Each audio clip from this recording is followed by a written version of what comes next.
Hey guys, Redbeard here. Look, it's Labor Day. I'm a little off track here on my timeline. It's a hazard of the overthunk part of the junk, right? Like I've been working on this, and just the little details, man. It's the little things that kill, right? So that's what eats up all your time. I was able to rough out the door shape in afternoon, no problem, man. Even able to duplicate it in just a couple hours. No big deal. But what hung me up was getting these bear claw latches in. So if anybody's thinking about doing them, they are great, man. They latch tight, and boy, they pop open as soon as you pull that handle. It's almost spring loaded. It's pretty nice. Can't say enough good about them. But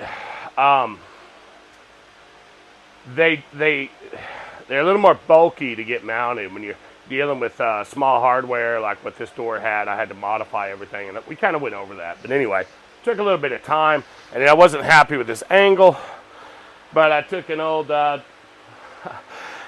trailer outrigger, like for a camper trailer the smoker sits on. Anyway, I had a couple of them outriggers left, and I cut one down and made this, and I think this looks pretty good. I think once everything's painted up, it's going to look pretty nice. I bought a, I think they call it dark blue pearl or something. Anyway, it's almost like a dark machine gray with like a blue hint. So I'm gonna just mix up the colors a little bit. I think it'll accent with the dash colors nice. I just wanted something besides black, and so I'm gonna do the white primer underneath and then coat it with that. That'll bring through as it wears, sweat from my arm, trail debris, all that as it scratches up. It's going to look pretty cool. So I did get the fire bottles mounted. These are a bit tricky to get in here because there's not a lot of room to drill. Probably should have thought ahead and done it before I built the whole door around it. But anyway, we're in here. Everything pops out. These latches are pretty nice. I've never had one come loose. And what I like about them is we go to a lot of events, and I would hate for somebody's rig to burn down because they couldn't find a fire extinguisher. So I put mine on the outside of the vehicle. Look, if it gets somebody home, I'll buy another fire extinguisher. I don't care. So we run one on each side. Zeppelin's rig, the fire extinguisher is mounted in the interior. Due to the fact he's going to run full doors and half doors, we will always be running this style door. So anyway, the other thing I can't stand are bumps, rattles, whatnot. And so I took the old poly bump that I had mounted in the old doors, and I mounted it under this rail. So now as it comes open, I mean, look at that, no metal on metal. Stops before it extends the hinges. Works pretty good. You can see in here where I trimmed out to make the latch mechanism clear. It really does not take much to open, guys. And got me a little tab here. Latch mechanism can move freely. Everything feels pretty solid. I think once they're painted, man, we're in good shape. So I'm going to call this door done at this point. I could try to box this in a little bit up here, but I really don't. That's okay. I just wanted this aesthetic line out here and keep, I just thought it looked better. But then they close solid. Shouldn't be any rattles on the trail. I'm pretty happy with that. I cannot stand rattles on the trail, man. I've probably got 40 pounds of poly and rubber in this rig. Just isolating bolts, isolating panels. All the aluminum's got sound deadening lizard skin and heat deadening on the interior to cut down. Like even these panels up here, they just thud. I can't take it. So anyway, you're putting all this work into it, you might as well do what you want. And sometimes that costs you your timeline, but it is what it is.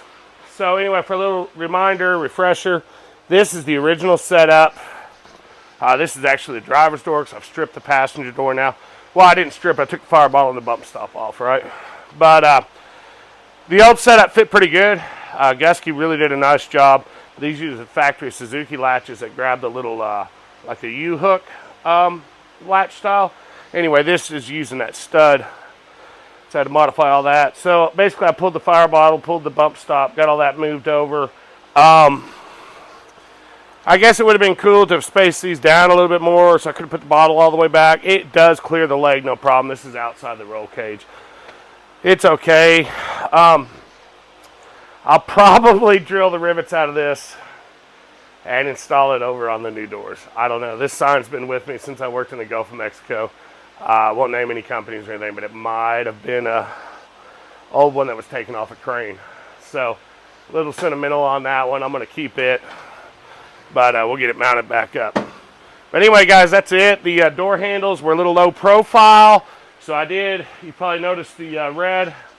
I took an old poly motor mount, cut it up, and made some little blocks. They're about, 5/8 of an inch thick.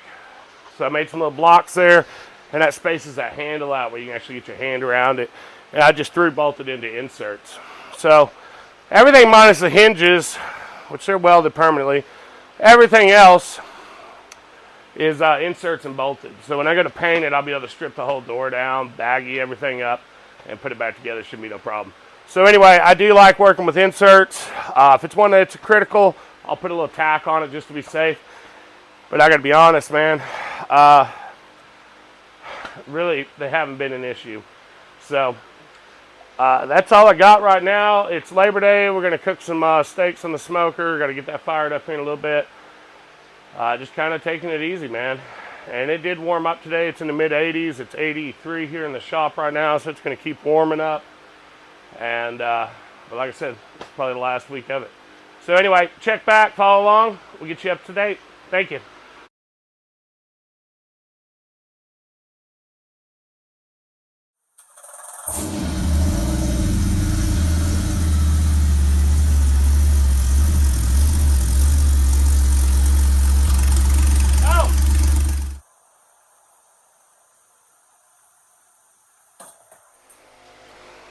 Hey guys, sorry about that. My microphone wasn't hooked up right. I thought I already got this done. But anyway, look, we got this welded in, burned in. Got the bracket on. Got the got the latch mounted. Got the frame modified to accept it. All that came out pretty good. Put my little edge plate on here. Pretty happy with where we're at. I wish I was almost done. I got just a hair more to do. I do have to tweak this latch just a hair. Man, I got just a touch of movement. I want out of there. Anyway, that'll be all right. I got to take it apart one more time to paint it. So we'll get that. But anyway, everything works good. Pivot's nice, smooth. I do have to add the fire bottle and the bump stop and the pull mechanism and the door handle still. Pretty solid. It's not going to come open. Like I said, I got to tweak it just a hair. Anyway, these are the paint colors we're going to go with. I got the white primer and I got the... it's called a matte dark pearl. We'll see how that looks. I think it'll look pretty good. Should match with the dash well. I think it's going to look all right. Just wanted to break it up a bit. Everything's black. And we'll go from there. But anyway, guys, that's where we're at. Big debate. Is it easier to do the first one or easier to do the second one? First one, you don't have to match anything. Second one, you got to match the first one. So that's a little bit of a challenge. It never lines up quite perfect. And the other thing I got going here is it's a 35-year-old trail rig. So the chance of both doors being the exact same are pretty slim. Anyway, that's where we're at tonight. Running a little behind. I'll get these painted. Finish up the sundries on it tomorrow. And hopefully get the primer on at least. Probably a primer and top coat. So I got to do that within 30 minutes, I believe. So I'll get everything painted up tomorrow night. Seal the shop up. Hang some plastic. Paint it. Let it rest overnight. So anyway, guys. Hope you're enjoying it. And I'll check back with you later. Thank you.